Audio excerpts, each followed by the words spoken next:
The journey of an entrepreneur is very lonely, and I'm sure you guys have experienced that. We live in a much better era that sort of celebrates entrepreneurs. The reality is, like, you have to figure out what you're best suited to do, and you have to do some work and do some heavy lifting and do some effort, because in order to grow, you have to stress yourself. Whether that's mental gymnastics, whether that's lifting weights in the gym, growth as a human organism comes when you push yourself. Amazon raises fees every year because they can. There's more sellers than they need, and so they're going to kind of shift that supply-demand curve in their favor. What's up, everyone? Today we got Caleb Roth, formerly known as the Book Flipper, ScoutIQ Finder, eFlip Finder, a founder, all sorts of stuff. We're going to get into entrepreneurship. We're going to talk about everything. Caleb said he is an open book today. So thanks for being here, man. Really appreciate it. Yeah, open book, pun intended, but yeah, glad to be here and excited to see where this conversation goes. Yes, I get you're most well known for the Scout IQ thing, probably.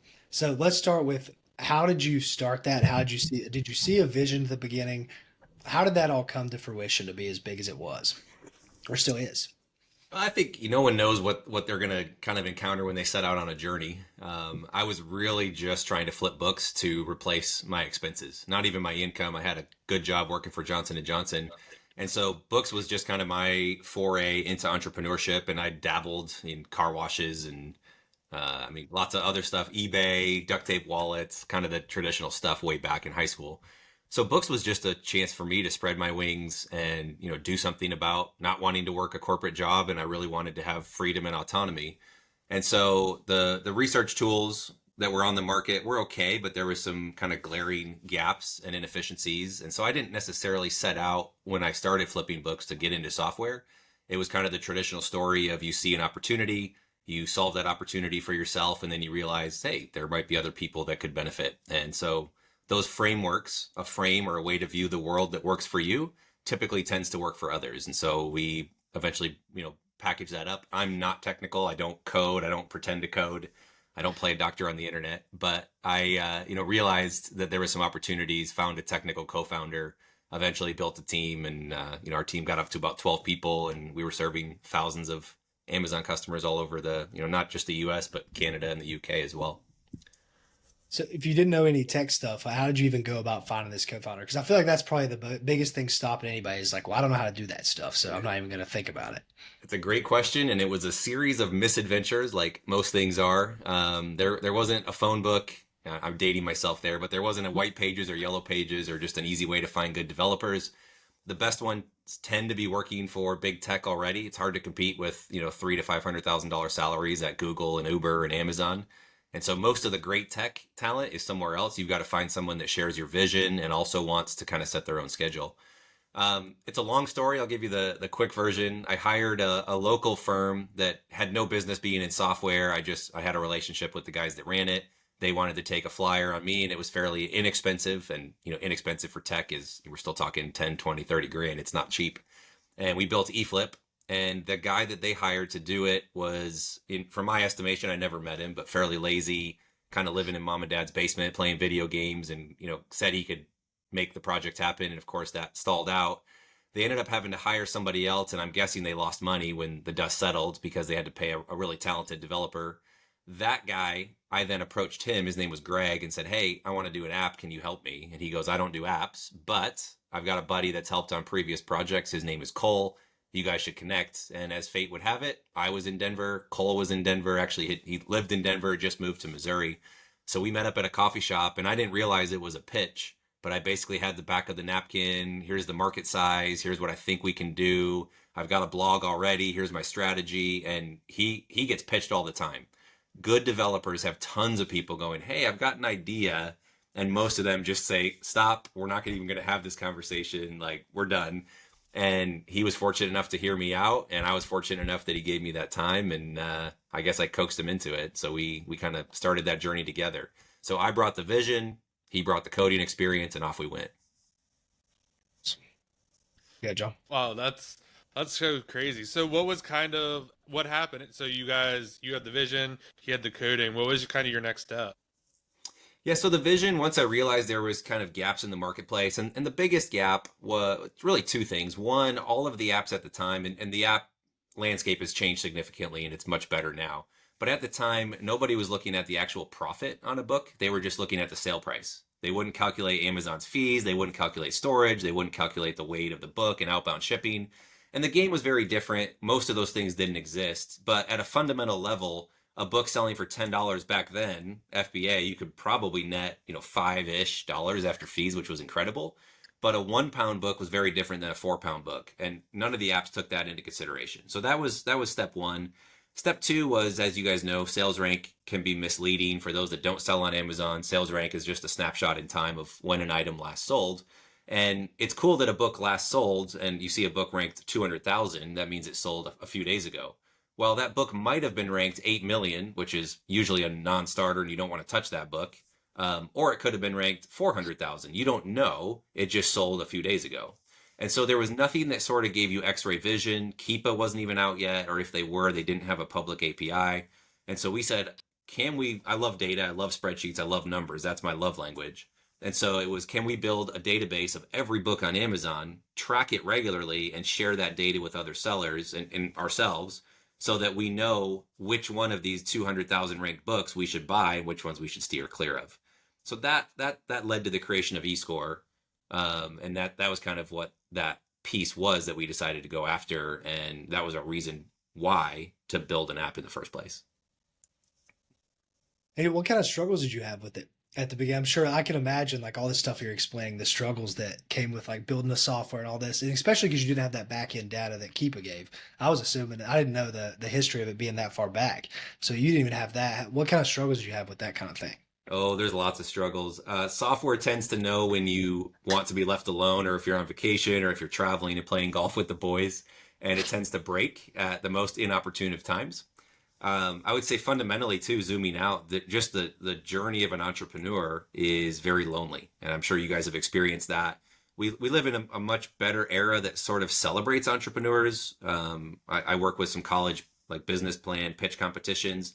There's a lot more enthusiasm and interest in kind of the career of entrepreneurship, if you want to call it that. It's really high agency individuals that want to take responsibility for their own life. And so that ecosystem is much stronger. There's a lot of Discord channels and Facebook groups. And I mean, I know I'm dating myself there, but there's a lot of community. And when I got started, that wasn't as strong. And so I sort of went out and created that community and participated in all the ones I could find. So those are some general struggles. Obviously not being technical when things break. It's frustrating because I can't roll up my sleeves, wake up at 2 a.m. and, get a bunch of coffee and power through. I've got to be diplomatic and call my developer or developers or team and put together a plan. And so it's constantly communicating to our customers, but also trying to like incentivize and encourage developers to say, hey, this is broken. Let's fix it now. But what went wrong? How do we diagnose this? How do we go upstream and sort of fix things? So those are some of the basic ones. Money, usually you run into issues with money because software is expensive. I was fortunate in that I had a really good accounting professor in college that taught me to live well below my means and to create margin. And so I did that working corporate. I had a stockpile of cash saved up, and the first software was around 20 grand to build, eFlip, right out of the gate. And then of course there's other bells and whistles that you add on. If that was all of my money and that failed, that'd be pretty risky. And I think there's an idea that entrepreneurs are risky. But in reality, we do take on risk, but I've never put all my eggs in one basket. I've always had kind of backup options and fail safe, whatever. So money can catch a lot of people. I was fortunate that I understood it and had a lot of great mentors that advised me to live within my means, because that allowed me to kind of jump into what is normally incredibly risky and not have to feel that pain and that anxiety. Seems like you like the mental aspect of this stuff a lot. I know you mentioned a little bit before.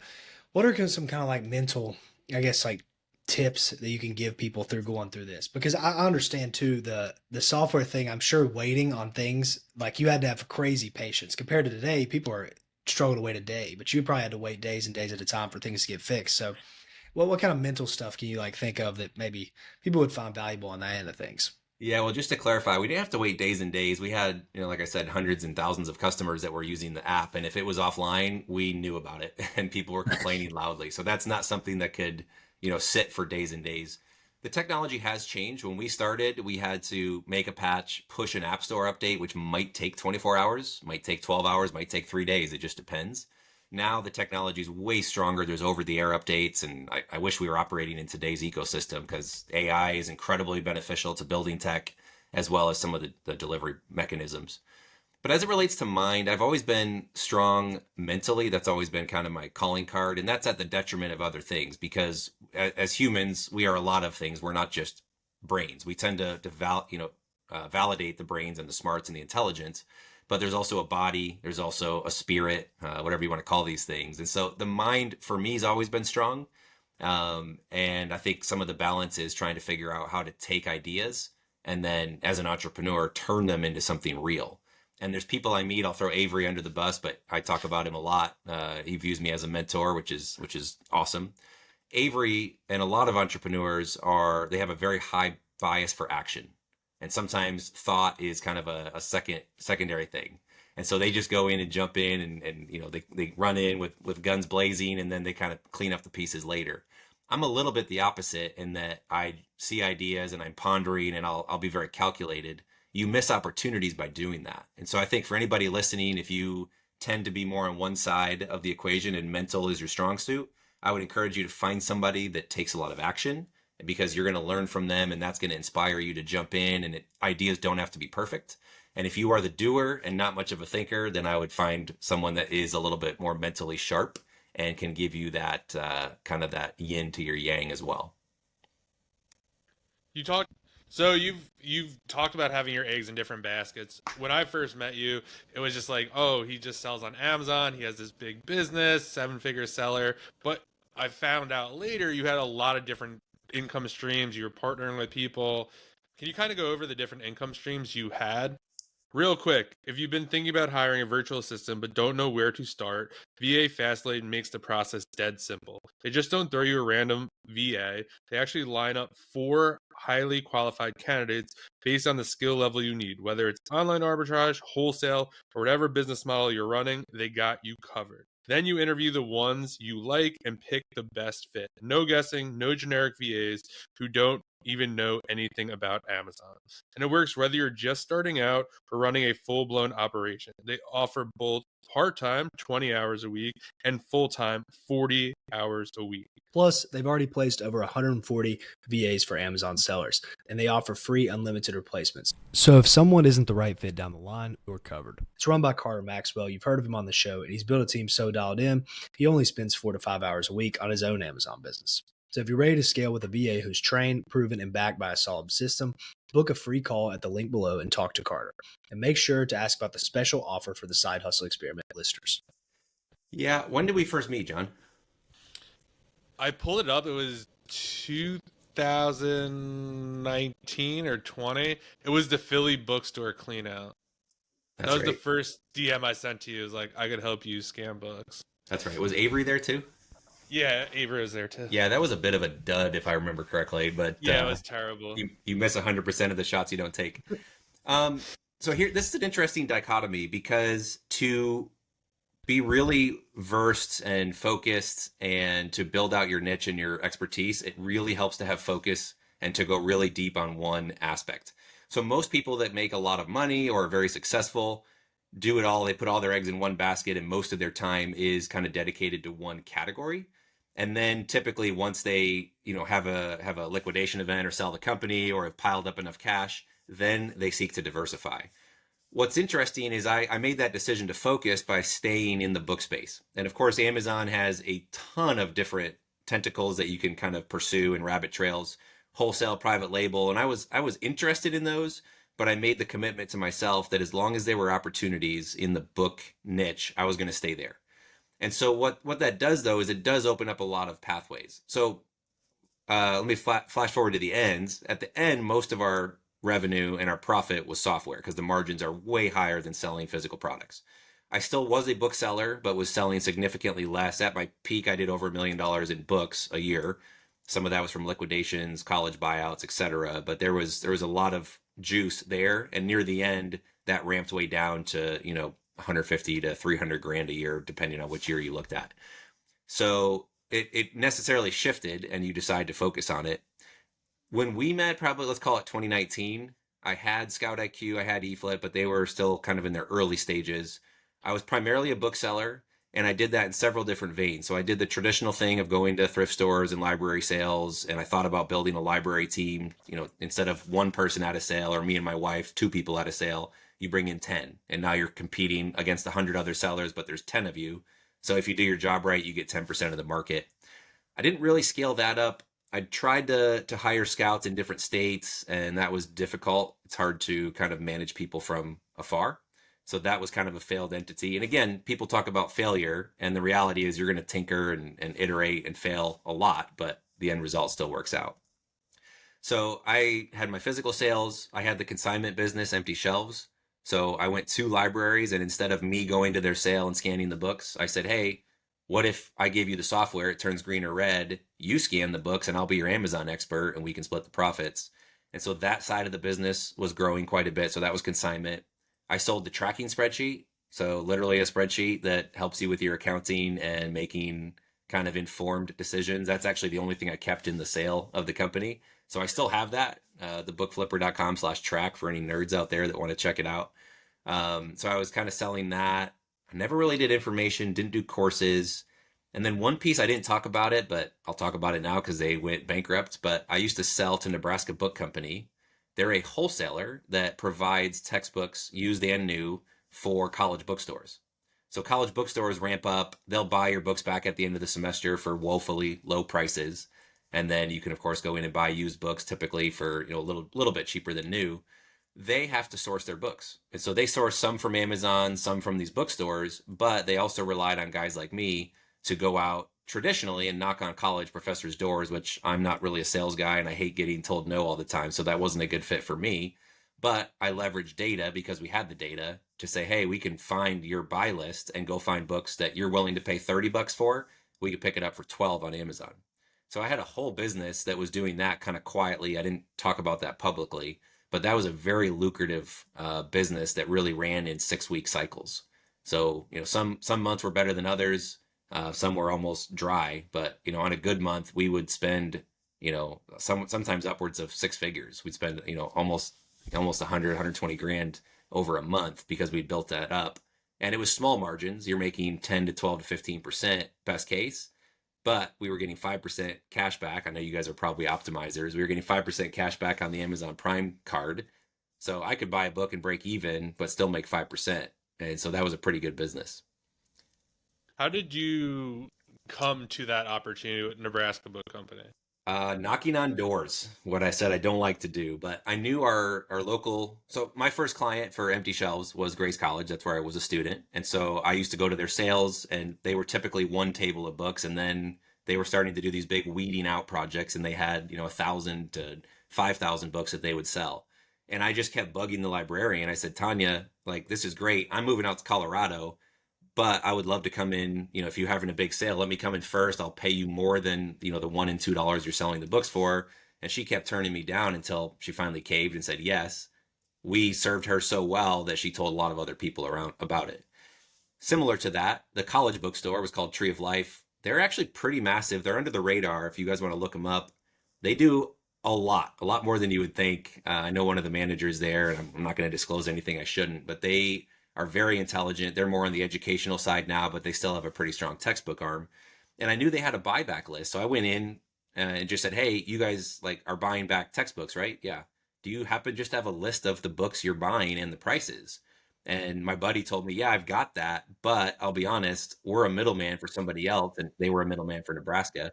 He's like, you should just reach out to them directly. And I reached out, and, like typical entrepreneurs, the answer was no. And I just kept reaching out, and I realized there was 3 main players in the space.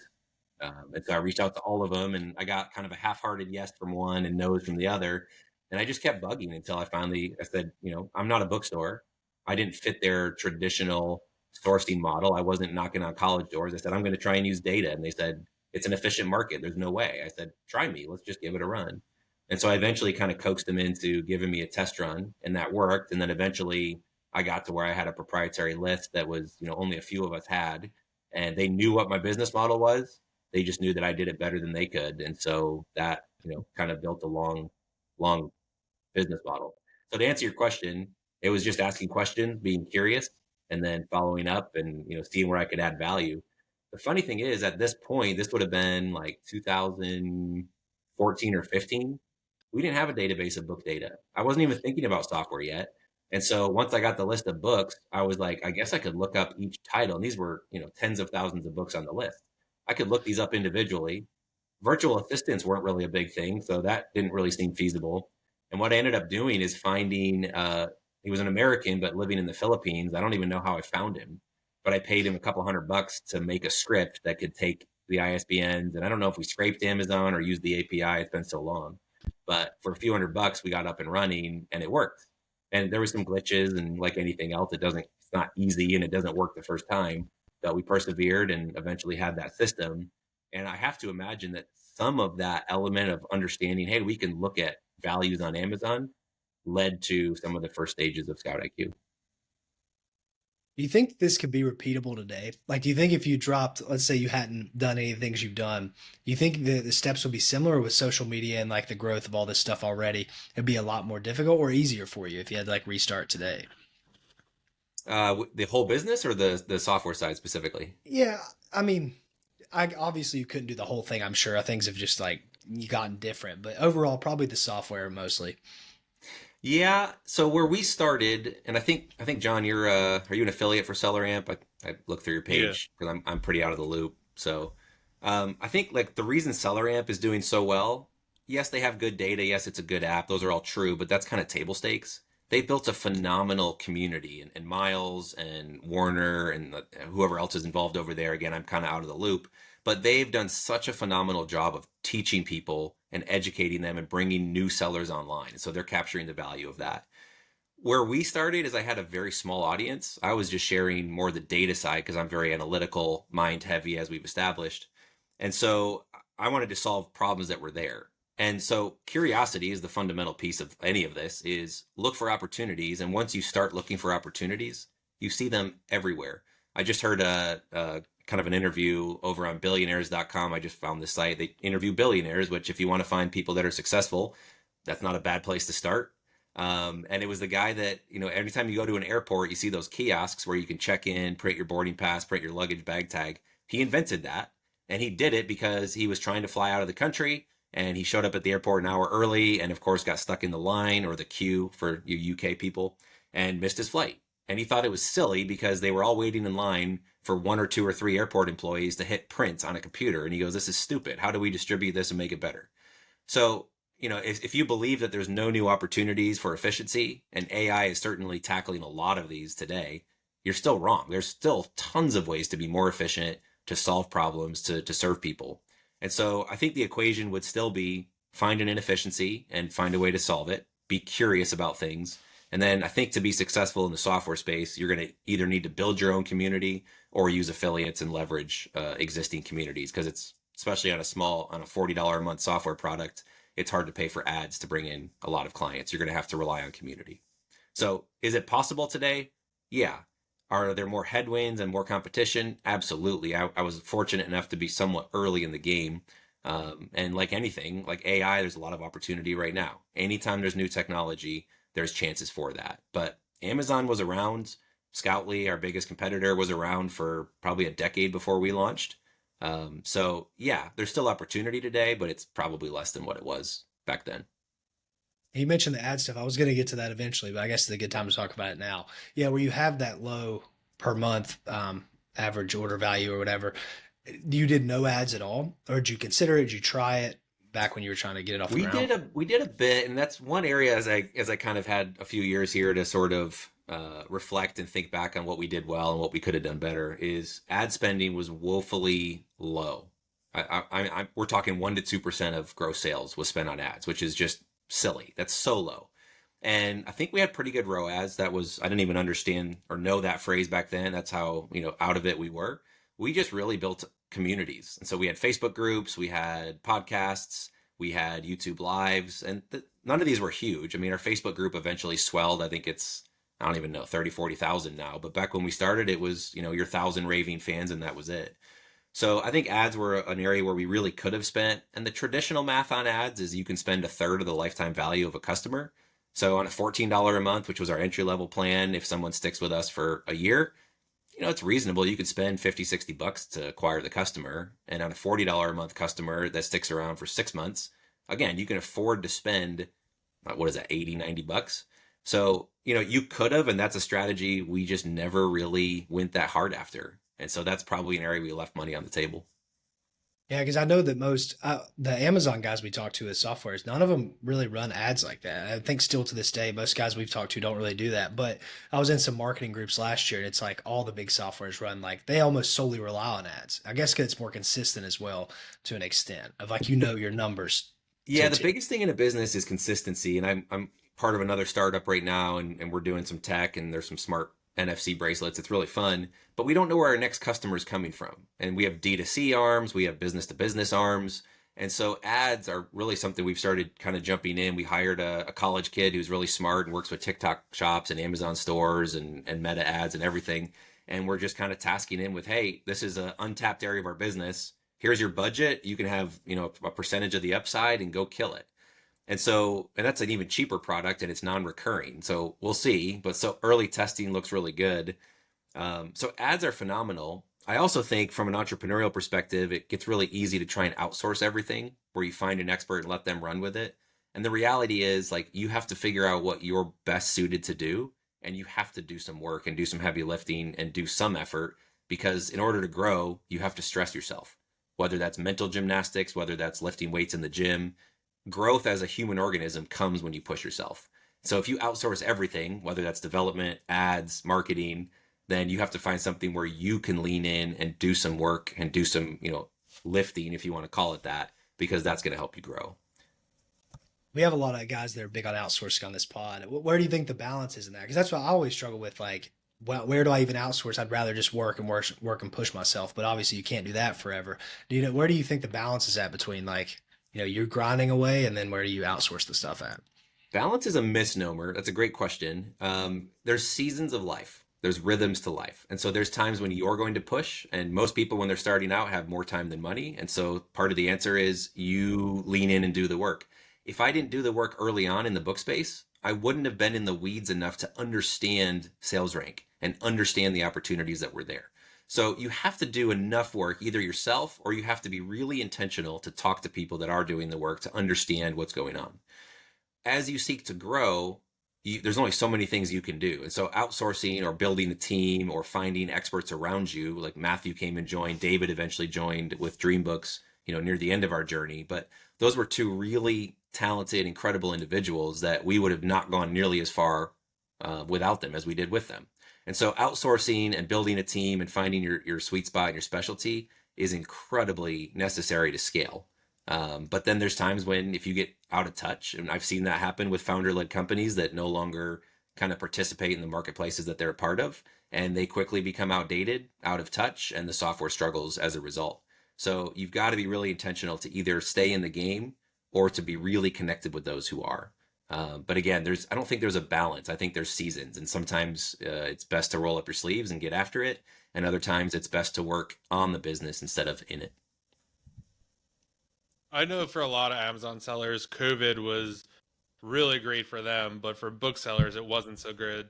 And I think for ScoutIQ, it wasn't great either. Can you kind of talk about that a little bit, and then what ended up saving ScoutIQ in the end?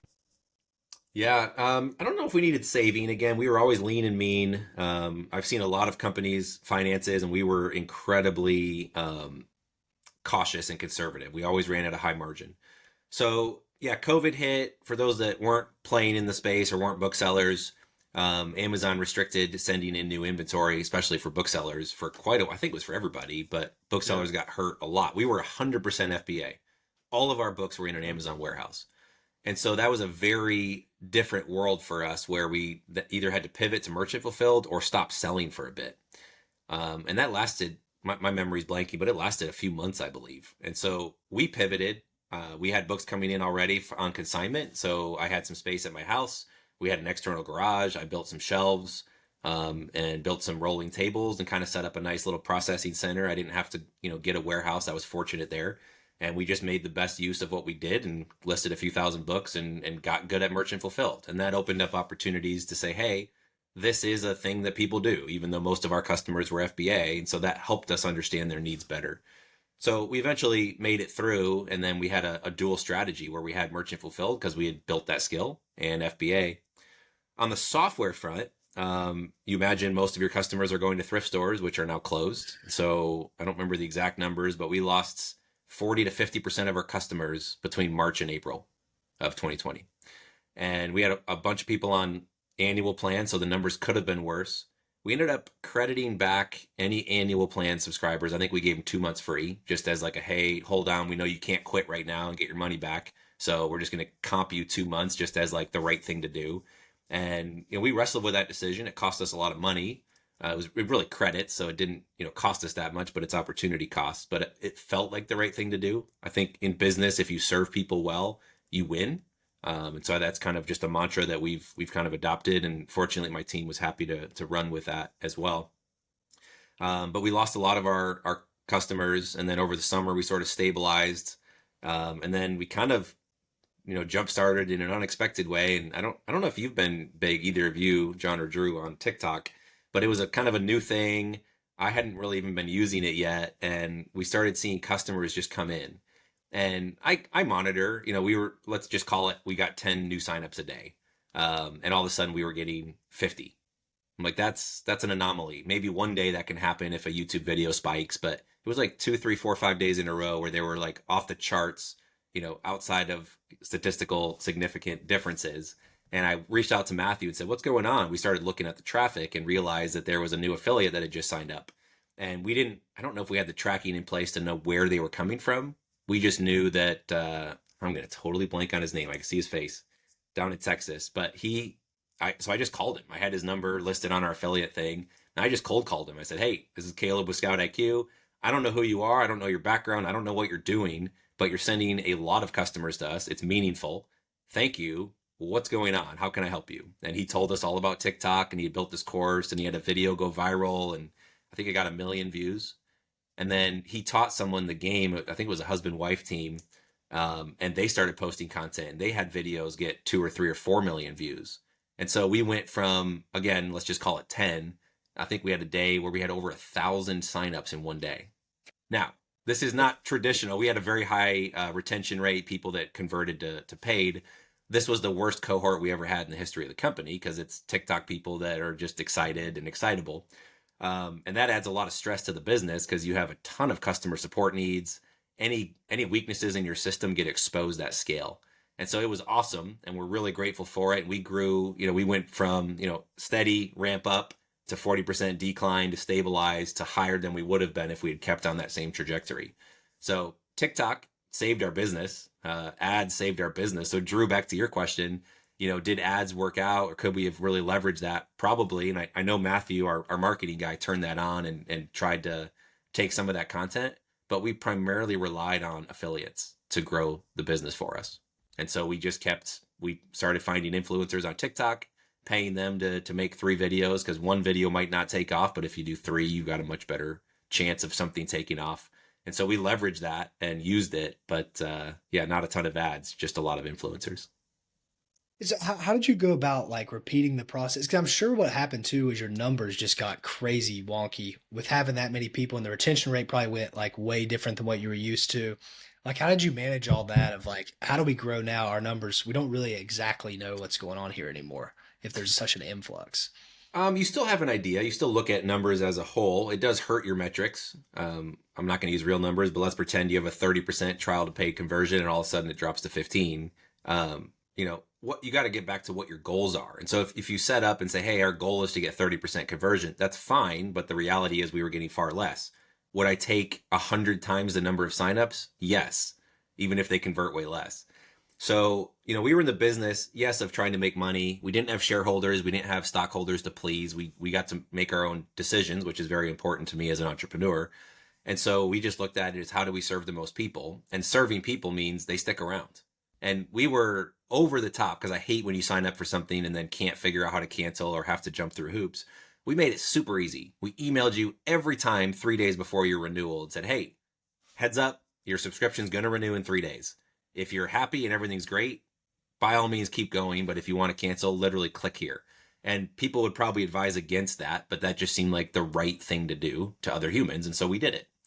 So our goal inherently, and I'm trying to, I'm not trying to toot my own horn, but in a way, it really was, can we serve more people? And more people that stick around longer and are successful flipping books or migrating to other categories or whatever their journey takes them.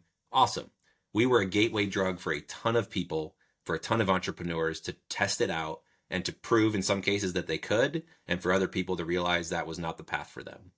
And so we just optimize for how do we keep more people in the game longer. And so that's education, that's community, that's better tools. We kept adding features.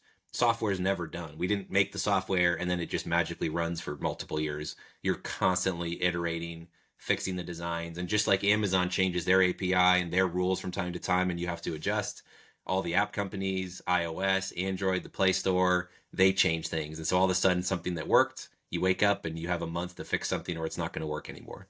So it's always a journey, but our goal was essentially optimized around how do we help other entrepreneurs? And when our incentives were aligned with theirs, that's when things really took off.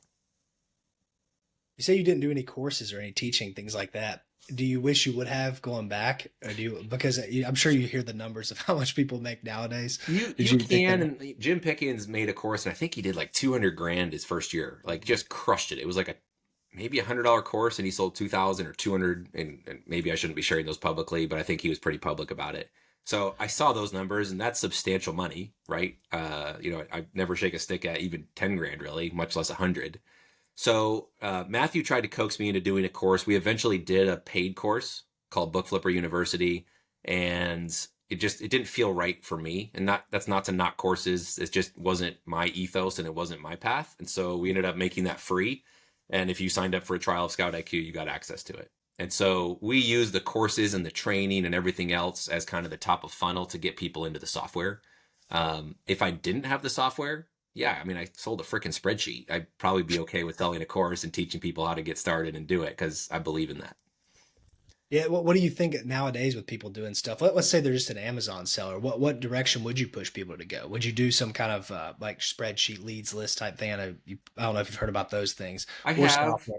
I think if you could just take 2 seconds and subscribe to this YouTube channel, we would greatly appreciate it. We're trying to get to 5K subscribers by the end of the year, and the more subscribers we have, the better guests we can get for you. So you literally just take 2 seconds right now, hit subscribe. It will also let you know when new episodes go live and everything we're up to. Thank you so much.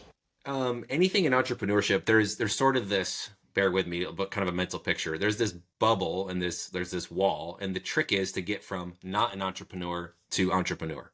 And so however you want to break to the other side of that or get on the other side of the bubble, whatever phrase you want to use, doesn't really matter. There's different paths for different people. So is there a best path? Maybe, but it probably is more person dependent and then situation dependent. So if you live in a big city and there's lots of thrift stores and you have access to that, totally start with books, start with, going, eBay, going to garage sales, just find stuff that you're interested in. That's easier to start that way. If apparel and clothes is easier for you, if you know electronics, if can't really resell bourbon, but start with what you know and take advantage of what opportunities are around you. If you're in a small town with 2 thrift stores, probably book flipping is not going to be the best path for you to get started. You're going to have to drive a lot more. So maybe private label or an online arbitrage type tool might be a better solution for you. But the reality is going from 0 to 1 is always the hardest. And so until you get through to the other side and go, oh, I am an entrepreneur, I can see an opportunity, figure out how to put habits in place that help me move closer to my goals, and then I can keep doing this. And once you do it and prove it to yourself, sky's the limit. You can go any direction you want. Sure, John. So you've always been from what I've understood, you've always been big on partnerships. How do you kind of manage that? Because a lot of people sometimes, I know for kind of the software you needed like someone who could code and stuff like that, but even for like the spreadsheet, it seems like you've done a really good job of what I think is the hardest thing is like finding the person or building a team. So can you kind of go into kind of how you think about that? If you want to go fast, go alone. If you want to go far, go together. And so finding people that are way more skilled is kind of a cheat code to moving faster. The trick is you have to have a really strong vision of the current state that you're in or that the world's in and where you want it to go. And if you don't have that vision, you're going to have a lot of trouble attracting the right talent. So with the spreadsheet, and again, today with the AI tools, you don't have to go find an expert. AI can probably help get you most of the way there. But you still have to bring the vision because those tools aren't going to provide the vision and see the opportunity. They're just going to do what they're told to do for now until they don't, and then they don't need us anymore. But we'll see if that ever happens. So I've leveraged partners. My brother is really good with macros and spreadsheets. So I built, the bare bones of the spreadsheet. I did most of the heavy lifting myself. But then I realized if someone drops in 100,000 records, like Greg Murphy was one of the big booksellers that used it at first, it was not going to function. And processing power and CPUs on computers were nowhere near what they are now. And so having someone that was pretty efficient and could optimize that, so I paid my brother and gave him commission. I just tried to line up incentives. For every spreadsheet I sold, I think I paid him $10, maybe $15 over time. And he put, maybe a couple weekends of work. I don't know exactly how much work it was, but he did it. And then I managed everything else. He never had to deal with customer issues or anything else. I just did it. And I would float technical questions up to him. So that was really good. I would say if you're going to partner, you want to find, people with high character, because intrinsically, if you sink your, or not sink, well, you could sink your boat. If you attach your boat to somebody else, you better make sure they're a quality person and do your best to vet them first. And ways to do that, the best way is to meet up in person. Anybody can lie on the internet, present themselves as somebody. But if you meet somebody in person, I love to play golf. You don't have to do that, but 4 hours together with another human, and you see how they handle stress, you see how they treat service workers, and you go to a restaurant, see how they treat the staff. You get a really good read on someone's character and if there's someone you want to do business with. The second best way, if you can't meet in person, or even if you do and you're not quite sure how to gauge it, is to talk to people that know them, and really do your homework. So it's not something to be just jumped into and the first developer you just jump on and take. You've got to do your homework. You got to do the diligence and try to make sure they're as good of people as you can. And then when you write these agreements, they're not business agreements, they're business disagreements. You've got to think through, if this goes sideways, or if we just change our minds, how do we unwind this thing? How do we exit? And if you don't think about that from the very beginning, you can get stuck in some situations that are very difficult to kind of unwind later. And I've had my fair share of that. I've had my fair share of good ones. Fortunately, I've, mostly been in situations that are really quality people. You don't care about their golf swing? Does that matter if you take I them out? don't, and you don't have to golf. I am not a dancer. If someone, if I go to weddings, I'm that guy staying in the back, just sipping on beer and talking to people and feeling very awkward and self-conscious. So I'm never going to push someone to go golf if that's not their cup of tea. There's a joke that golf was created because men were too embarrassed to ask each other to go out for a 4 hour walk and talk about life. But we'll go and do that golfing all the time. And I've met just incredible people, and you get to know them at a much deeper level than just an hour podcast or an hour coffee. You really dig into their life for 4 hours because you stop talking about the weather and your kids and whatever else, and you get to the real meat of the situation. It's awesome. You mentioned the beer there. It made me think about, you say you don't drink anymore. So what's the health thing you're on now? Why has that become a priority? And then, did you not care about it before, or was it just other things were taking priority before? I think when you're young, you can sort of abuse your body and get away with it. Your metabolism's still faster. I think during COVID, I went through a divorce. There was all the stress of COVID, moving. There's a lot of things that go on. And of course, running a software company, you tend to age a little bit quicker than not because there is stress. There's competition. It's breaking. You're always trying to be on the cutting edge and keep innovating. So I didn't care about my health nearly as much. I played sports in high school, basketball, a little bit of soccer, played golf. I liked to be active, but you just kind of get into some sedimentary habits. And I was traveling for work and J&J, and they would pay for everything. So you get $100 meals, and you're going to eat the steak and the dessert and the wine and the cocktails and everything. So you just start to develop habits that eventually catch up with you. And I've heard it said that to, somebody that has if you just have a business, you've got 100 concerns or 100 problems. And if you have bad health, you only have one concern, and that is to get healthy. And I've had back pain in my life. I've had knee pain. I tore my ACL in college.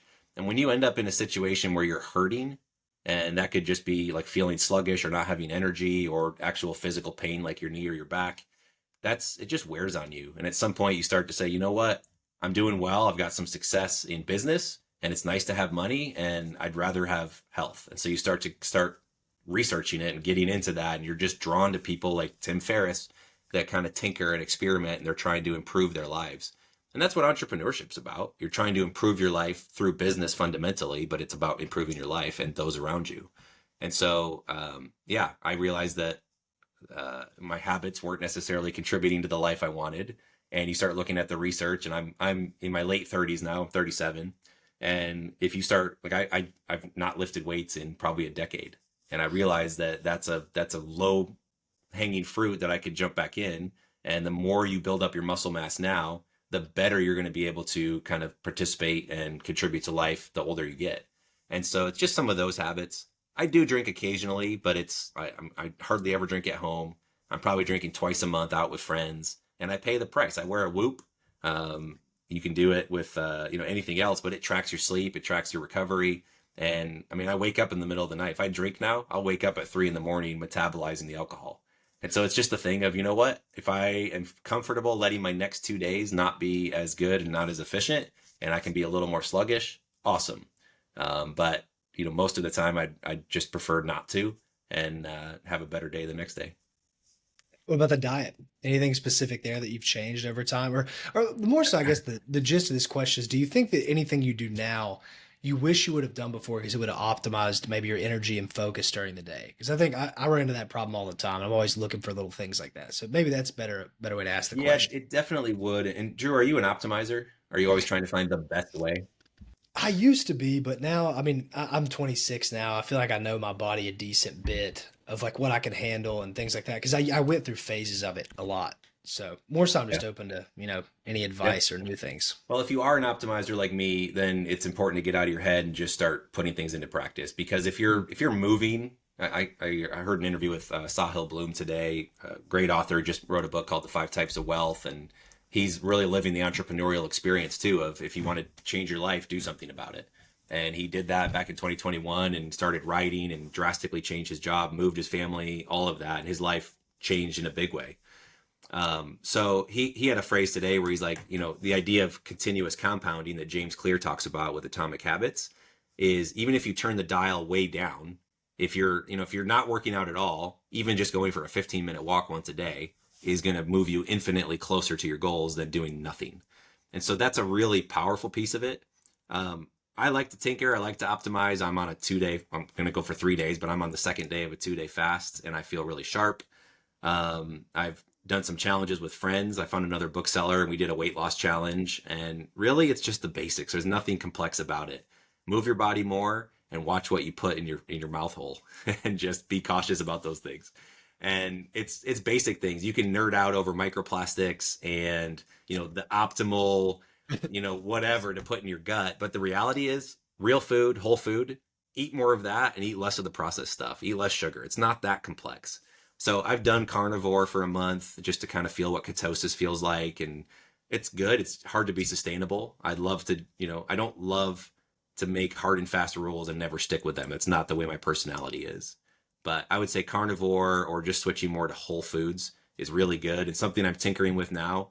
Intermittent fasting is really powerful because your cells can get into a bit of autophagy, which is where they do the cleaning for you. And if you eat a lot, I like to eat. It's emotionally fun, and I just love a variety of foods. And if you constantly eat all the time, you never give your body a chance to recover and to kind of clear things out. So I know people, Cole, the developer for ScoutIQ, is doing 1 day a week where he fasts, no food, period. And that's just a really easy dietary strategy. I guess it's good for saving money too. And that just helps your body reset once a week. And so I'm going to try and do some of those things as well, and I'll report back. But ultimately, like you said, if you're in touch with your body, which I wasn't until my 30s, you can actually ask yourself those questions, take steps toward things, and try and do better. And I've cold plunged, I've saunaed, I've got this Kinneon like red light therapy thing that's awesome, and I put it on my knee and my ankle, and it's like a targeted sauna for your joints. And no, they don't pay me. I wish they did. But this little thing is awesome, and it's really helped with some of my like knee pain and everything else. So I'll try all the gadgets. I've got a vagus nerve stimulator that I put and helps put you into parasympathetic. We can nerd out about this all day, but I love health. One thing that I changed, a really good habit, is like talk to people, especially older people, and they wish they took their health seriously when they were younger. So one thing you can do about it is your calendar and your finances reflect what your priorities are. And so something I started doing when I really started making money with ScoutIQ and software and books and everything else was, I think it was 1%. And I said 1% of whatever I make is going to go in a bucket, and I'm going to have to spend it on health. And that was a broad category. I didn't allow golf to fit into that because that'd be easy to spend it there. But it was, things like, the red light therapy or a sauna or getting a massage or going to a workout class. Any of those things would help. And there's a lot of tools now where you can just automate your banking. Mercury's a great one. I think you can do it with Ally, but anytime money comes in, you could say, I want 15% to go to taxes, 30% to go to inventory, 1% to go to health. Like, you can automate these things now and not have to think about it. And as that bank account swells, you force yourself either monthly or quarterly or annually to deplete it and put it to zero. Most people think about budget as I can only spend this much. And it was a really fun exercise to say, I'm going to flip the budget. And instead of I'm only allowed to spend this much, it's I have to spend this much. And that's a really fun way to switch it around and say, all right, I'm just going to be curious and look for ways to spend intelligently and efficiently. And when I started making my health a priority, it was fun. And it's been a really fun venture as well. How's the fast going?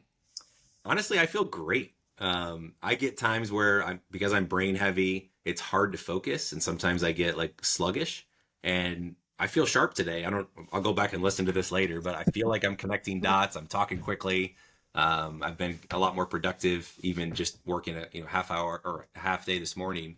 So yeah, I'm a big fan. Highly recommend it. And of course, talk to a medical professional. Again, I'm not a doctor. I don't play one on the internet, but make your own decisions. Don't take my word for it. Yeah, I love them. I've done a few 3-day ones, and I feel like I focus a lot more as the time goes. Because I think when you slam your body with carbs and any kind of food really that's heavy, there's something goes on with your brain. There's some kind of mental fog there. So I like fasting a lot. That's cool that you're doing that. Yeah, and it's interesting if you study like the insulin pathways and whatnot. Every time you're eating, you're causing an insulin response, especially if there's sugar or carbs. And if you keep doing that over and over and over again, you eventually like cause your body to get out of rhythm, and it can't oscillate back and fight that. And that's where I'm going to blank, but I think it's type 2 diabetes come from, adult onset. And so anytime you sort of abuse your system for a prolonged period of time, bad things happen. And so this whole idea of like hustle, grinds, push, that's fine. If you're lazy and it's hard for you to get out and do things, that's a great mentality. And if you're just trying to build something and you have a lot of energy in your 20s, get after it. That's totally fine. But there's also a lot of wisdom in finding balance and finding those seasons and those rhythms to be able to slow down and give your body a chance to sort of clear out some of the debris. And in the business world, give your mind a time to just rest. So sometimes the greatest work I've ever done is not grabbing another coffee or an energy drink or trying to go for a workout and then just, post up and work a double shift. It's going out, walking my dog, getting some mental focus and alone time, and purposely leaving my phone behind and just allowing my mind to catch up. And so there's a huge balance in finding those rhythms. What you got, Joe? Can we talk about the sale of Scout IQ, whatever you could kind of say? So when you started Scout IQ, was the goal in mind to sell it, and just kind of how did it come about, the sale? That's a great question. No, the first part, that was not the intention. That wasn't really the goal. I didn't even know that was really a thing. I guess I knew that some people sold businesses, but I wasn't, that caliber of individual, or that just never even crossed my mind. It was, I'm just going to go, like, I want to quit my day job. That was step one. Once I did that, I was like, wait a second, I've kind of created, like, I don't own a business, I own a job. If I stop going to thrift stores, or if I stop trying to, flip books to Nebraska, the money stops coming in. And there's an inventory, and it doesn't, the switch doesn't flip overnight. But I realized, like, this is not sustainable. And then you just keep trying to iterate. Software, by nature of it, is, you have monthly customers that keep paying you. So you don't have to go find your next customer. You have to serve them well. You have to take care of them so they don't churn and quit. And because it's a high churn business with a lot of people kicking the tires, you do have to go find new customers. So all those things are true.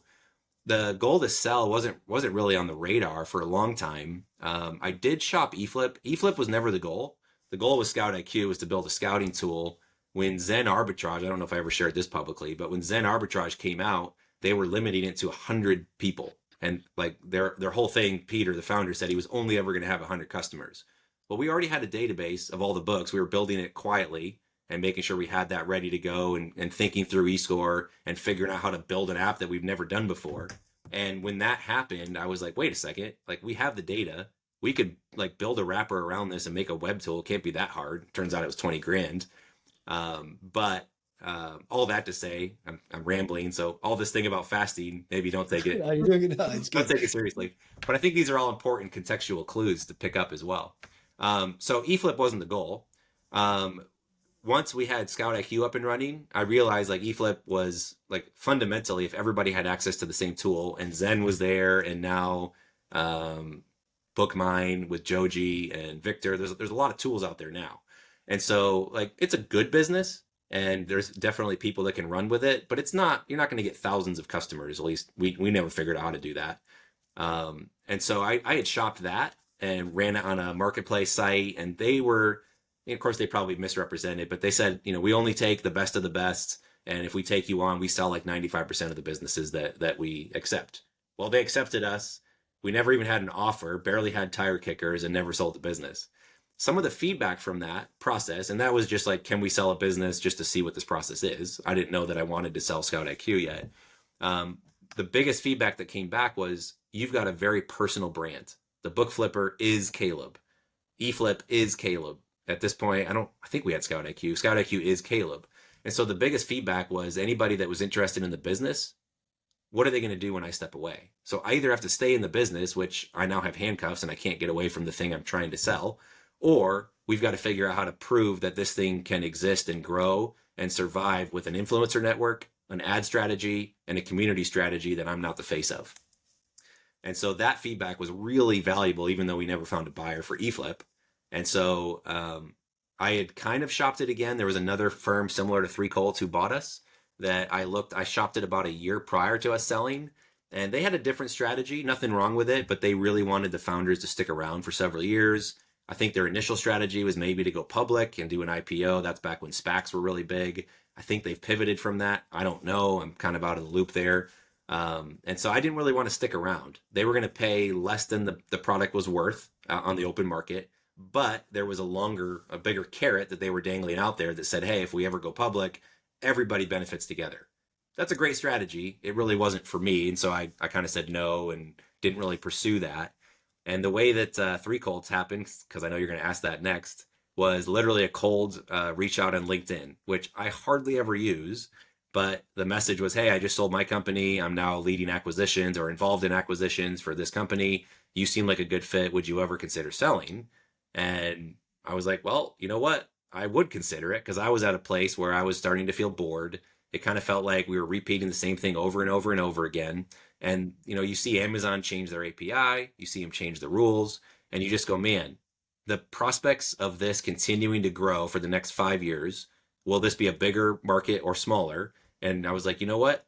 Taking money off the table now, when I know it's doing well, is probably a really good move. It changes my career, changes my life, changes my family's life, changes my business partners' lives. And so that was kind of the calculus we ran. And we reached out, said, yeah, I'm possibly interested. And they were like, what do you think you're worth? And I had already done my homework. I kind of knew what the multiples were. And I threw out, this is probably what we're worth, gave a range. And he goes, you're like the first person that actually knows what it's worth. And because I'd been through that process and I'd done my homework, we were able to kind of get to a pretty quick process, and we closed within like 90 days. So it was very fast. I was either trying to figure out hiring a CEO, hiring somebody else to be the face and to run the operation, and just kind of step back to a mentor or board position, or just get out completely. And so those were kind of the opportunities that presented. What year was it that you sold it? We sold late 22, which is really interesting. There was a ton of money with COVID. The money supply, I think, nearly doubled. And Yep. so crypto blew up, any collectible market blew up, and there was a lot of private equity running around just trying to buy businesses. And so I'm part of a group called Post-Exit Founders, and a lot of people with similar stories. Most of them are way more impressive than me.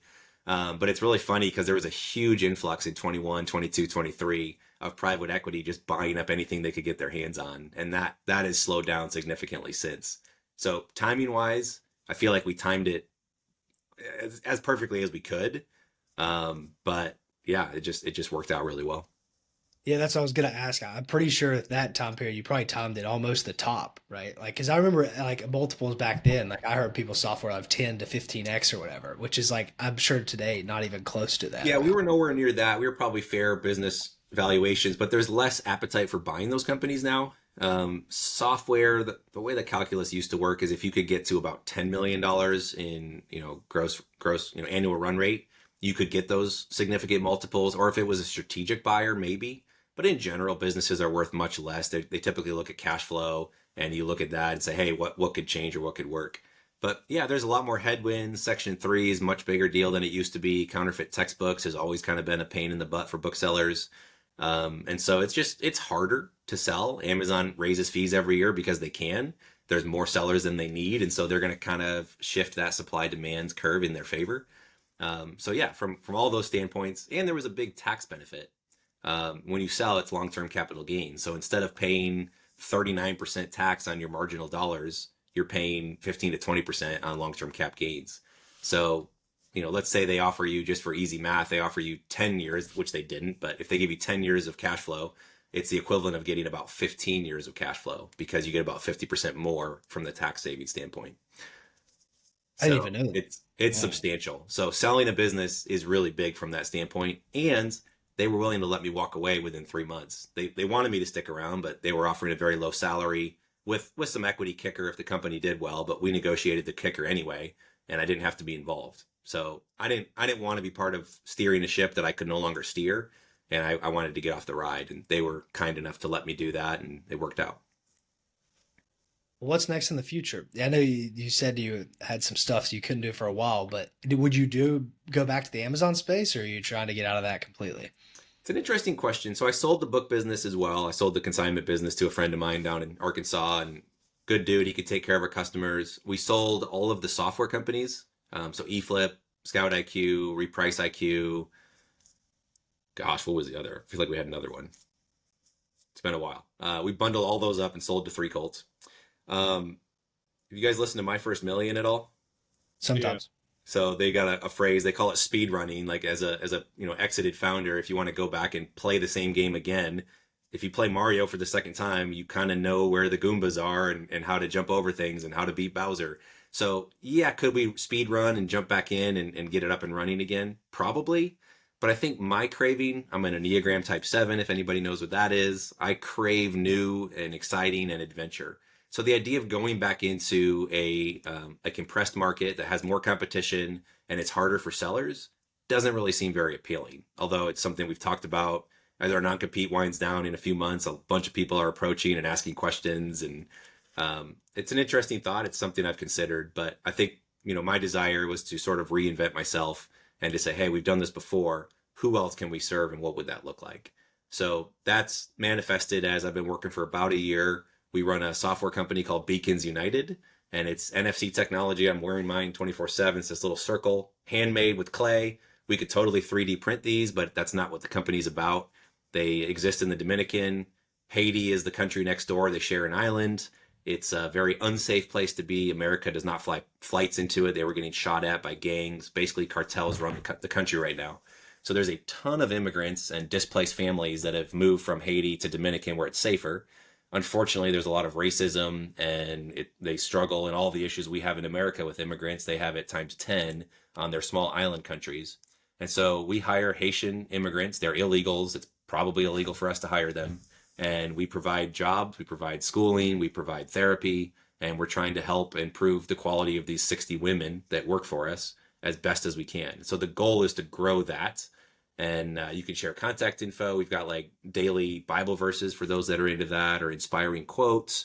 If you've been to Books and Beyond, John, were you there last year? I think Yeah. you were. Yeah, so we used them there as our kind of our first pilot on an event system. We've got a beach club that uses it to check all their members in. So these are waterproof. Members wear them. So we're still figuring out our product market fit, which is fancy way of saying we don't know what we are and where our next customer is coming from yet. But we're building toward that. We're trying to get smarter with ads, and we're trying to really build out those productized services. And it's a lot of fun. And the goal, of course, is always to make money in business. But we have a bigger goal with this particular one. Mudlove is kind of the parent company. You guys can check them out, mudlove.com.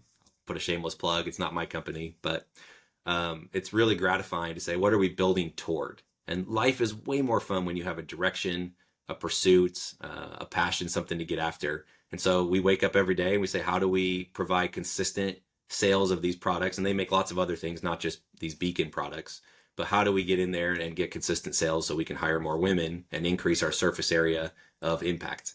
And so that's what gets me out of bed. It's super fun. We get to tinker around with software again. I've got my Indian developer working on the project with me. I tried to rope back Matthew and David and Cole, and they politely declined.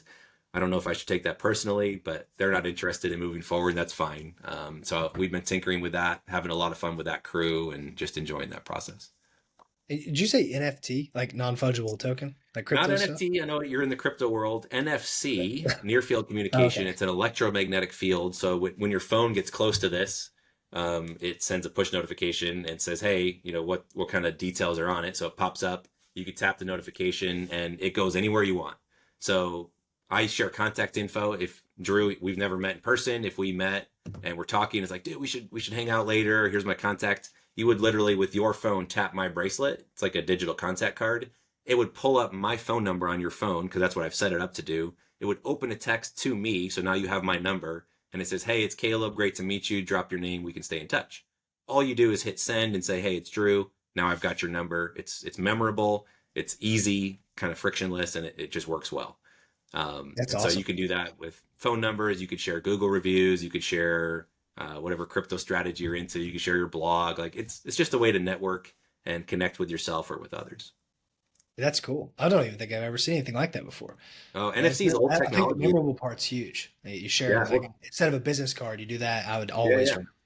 And for those of you that you guys have a podcast in the community, shameless plug, we can put whatever logo you want. It's a little 15 millimeter circle. We could put your faces on them. Whatever you want on it. We could do that and give that out. And if you guys have a Discord channel, Facebook group, if you have your own app, we can direct link into whatever you want. And that could be a way for your community to sort of stay in touch with each other. And so there's lots of applications. That's part of the hard part of this is you can do anything with the technology. So the trick is, what do you do? But they're waterproof. There's no battery. There's nothing to charge. There's no GPS. Like it's super kind to privacy, which is important. But for people that are looking to be more connected, it's a great opportunity. So if you're listening, if you're watching, I'll put the plug out. I hate when people plug, but here we are. If you're interested Anytime. at all, just reach out, team@beaconsunited.com.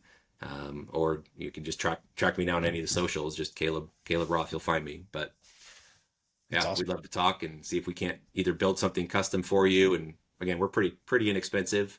Our goal is to sell bracelets and hire more women. We're not really a software company this time around. What you got, John? So you've always been a big fan, and I think this is a big struggle for people in Amazon. It's not what you make, it's what you keep. Can you talk a little bit about that? It goes back to that whole idea of margin is you can make all the money in the world and most Americans live paycheck to paycheck. And I understand times are tough and like for especially like single moms and dads with kids and whatnot, it can be very difficult and inflation's getting crazy. But what's crazy is even when you get up into 100, 200, 300 grand a year salaries, which should be more than enough even in big cities, uh, most people spend everything that they make. And so the professor was Roger Stichter, Dr. Stichter, but I call him Roger. He says most people make this much money and they spend this much, or with credit card, they spend more than what they have. And every time you get a raise, you just raise your standard of living. So there's no margin. You just kind of keep playing this rat race. And if you quit your job, you might have 3 months, best case, of living expenses, and then you're done. So he said that's kind of crazy. Imagine as a young man, young woman, imagine as a young person that like what's the life you want to live? How big is your house? What kind of car do you drive? Those are hard like things to talk about and understand because you don't know what's available. When we go to the drive-through, my son always goes, I'm like, "What do you want from Taco Bell?" He goes, "Well, what is there?" Like that's a very good question. You don't know what life has to offer. But if you can start to imagine like, hey, like I don't need to drive a $300,000 Lambo. I'm happy with a Toyota Corolla. Cool.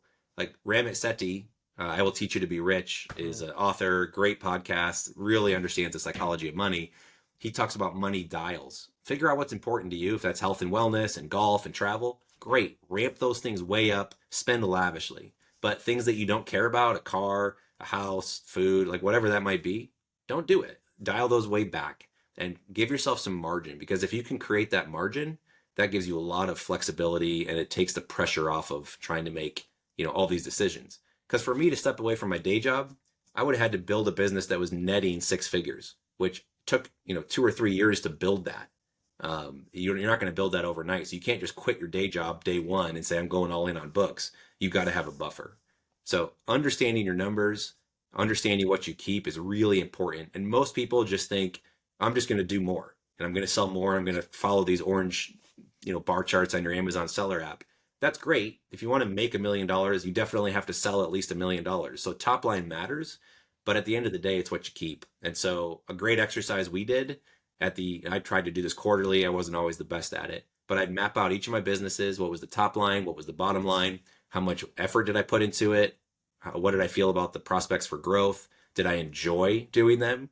And then you put those all on a big whiteboard and you step back and you give yourself perspective and go, all right, what would an outsider tell me? What would a board member tell me to do versus just what you get stuck in doing? And so pausing and pulling back and looking at those really helps you make informed decisions. And that helps you as an entrepreneur and just to be a better human as well. We're not keeping you too long, right? We'll close this up pretty soon, but you're We're good. I could talk all day, but I don't think your audience wants that either. No, I mean, usually our long ones tend to do well, especially all the things we've covered. So it's good. But I wanted to touch on the thing you just said about people spending like paycheck to paycheck, even making 200, 300 grand a year. I just learned this in the last like 2 years that basically no matter what people make is irrelevant. Like most people are just kind of poor. Even if they're making 300 grand a year, it's crazy people spend this. What do you think that phenomenon is of, no matter where your income's at, everybody has no money? Now, what causes that? It's just human nature. We are so bombarded by ads and everything. I mean, I used to just kind of laugh and never do much, but I buy stuff off Instagram. I don't want to say all the time. I'm a little cautious, but I'm a victim of advertising. Good marketing draws you in, especially because I'm into health and wellness. So I'm going to find supplements and Kenyan gadgets and whatever else. I'm going to buy that stuff.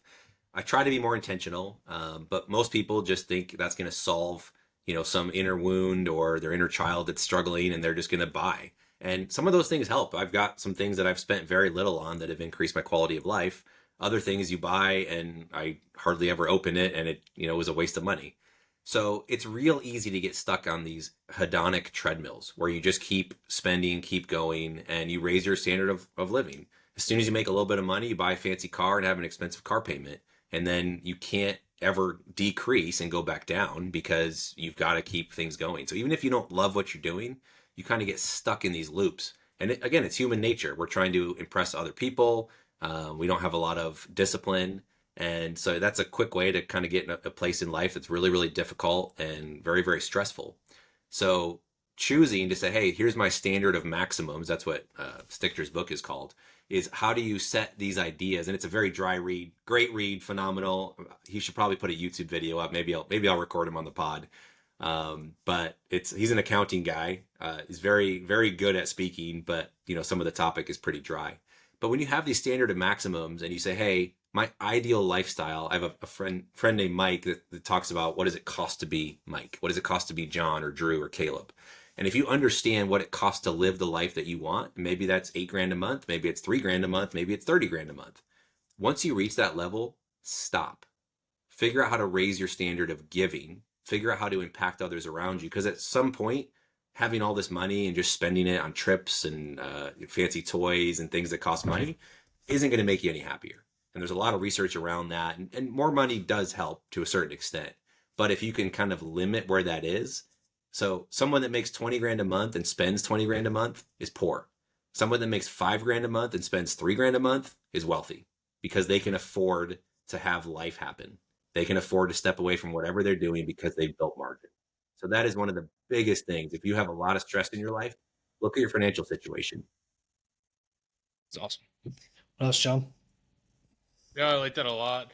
Are you in any other business ventures besides the beacons, or do you do anything else? I did a bunch of investing. So it's probably common when you get a pile of money when you sell a business is you try to put it to work. And so I'm probably in 8 to 12. I don't know exactly offhand, but different ventures. Most of those are primarily cash. It's not some of them are mentorship or maybe a board position, but primarily it's cash, putting the cash to work. And I try to pick things that I know something about it and usually where I can add value, whether that's data, whether that's some kind of software or just strategic advising. And then I'm spending a lot of time working with college programs that are really pushing entrepreneurship, because entrepreneurship changed my life. And I know it can help a lot of other people. And that was one of the things that was most gratifying, is helping people believe that they can do it. And books are just a small taste of that. And that's great.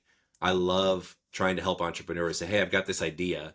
How do I do something about it? So helping them figure out the habits, the right people to talk to, the right business plan to just get started, I think is tremendously valuable. And I've been involved at Olivet. They've got a new entrepreneur program there in Illinois. I help out at my alma mater, Grace College. And I'm really enjoying that. It's gratifying. I love working with people that want to, take action and improve their lives. And so I'm spending a bunch of time there. That's not a moneymaker, probably never will be. That's not the goal. But yeah, Beacons is really my primary piece right now. It's where I'm spending, most of my work hours, I would say. And then investing and networking and just trying to improve in general is also out there. I try to ask every guest this. I'm sure you're going to have a good answer to this. If there's one trait you could assign to someone that would make them the most successful, or what do you see that makes people the most successful? What is it? And you can't say consistency. So anything but that. In business or in life? You can answer both if there's two separate answers. It's hard to pin down to just one thing. I'm going to go back to curiosity, but I don't know if that's my final answer. I think curiosity is a really big one. Being aware and curious of where you are in life and what is possible. Like my son says, like what's on the menu? Like what are my options? And so looking around, we've never been in a better era between all the content and the YouTube channels and the podcasts. There's just so much content in terms of what's possible and what are like different ways to live life. And so being aware and being curious and asking those questions, but then fundamentally, again, I'll come back to entrepreneurship. I think an entrepreneur is somebody who does something about it. The about it is up to you, but you got to do something. You got to take action. You got to take responsibility and take agency for your own life. So I think the biggest character trait is seeing opportunities, teaching yourself to do that through curiosity, and then practicing the art of falling on your face and taking action and constantly iterating and improving. Because until you can do those things, you're not going to change where you are in life. Most people live a life that is just by default. It's where you grew up. It's what your family is. It's what your friends do. You just kind of jump on this track and you just take the path of least resistance. And that can work for a lot of people. But if you change and say, hey, I'm going to start taking responsibility for my life and I'm going to start living a life by design, that's when life fundamentally switches and changes very rapidly. Love that. I know there's a quote, I don't know who it's by, but it talks about like how most people just live life like a leaf in the wind. And if you just let life blow you around, like it's just not going to work out for you in the end. So I like the being reactive versus being proactive. And it's a mindset switch and it's hard. And there's also truth and value in just saying, hey, I'm going to let go, because no matter how much we like the illusion of control, we're not in control. But if you live like as if you are and you're okay and you can accept the outcomes and you can be patient, then life really tends to open up. If I didn't question it and jump into flipping books, as lame as that is, if I didn't jump into that back in 2014, 15 when I got started, I'd probably still be at Johnson & Johnson now. And I'd be over 200 pounds. I'd be fairly unhealthy, probably still whining and dining surgeons. I might be a director by now, who knows? But I'd be there, probably miserable, probably making a bunch of money, but maybe not loving what I'm doing. So yeah, when you wake up and say, I'm going to do something about this, and you can figure out how to create margin and give yourself opportunities to take risks, because that's what it's going to take, life changes. Was this out, John? Or you got anything closing? Yeah, that's all I got. Thanks for being here, Caleb. Where can everyone find you? Well, I was off social media because I tend to do things in spurts, but I'm back on. I don't really do a whole lot, but at Caleb J. Roth, I think Caleb.J, you can probably post it in the show notes. But Instagram is where I'm most out there. You can find me on LinkedIn, Caleb Roth. And yeah, you figure out how to find me. I probably won't say my email publicly, but the old one works, the bookflipper@gmail. That's still there. So if you wanna hit me up there, that's fine. It's a cool deal. Well, everyone go follow Caleb, like, subscribe, and we'll see you guys in the next episode. Peace. Thanks, fellas. See ya. If you like this episode of the podcast, you'll definitely like this episode right here. This is an interview we did, basically how you could source much smarter using software. This episode was all about using software technology to do things quicker, smarter. Check that out and like, subscribe. We'll see you in the next video.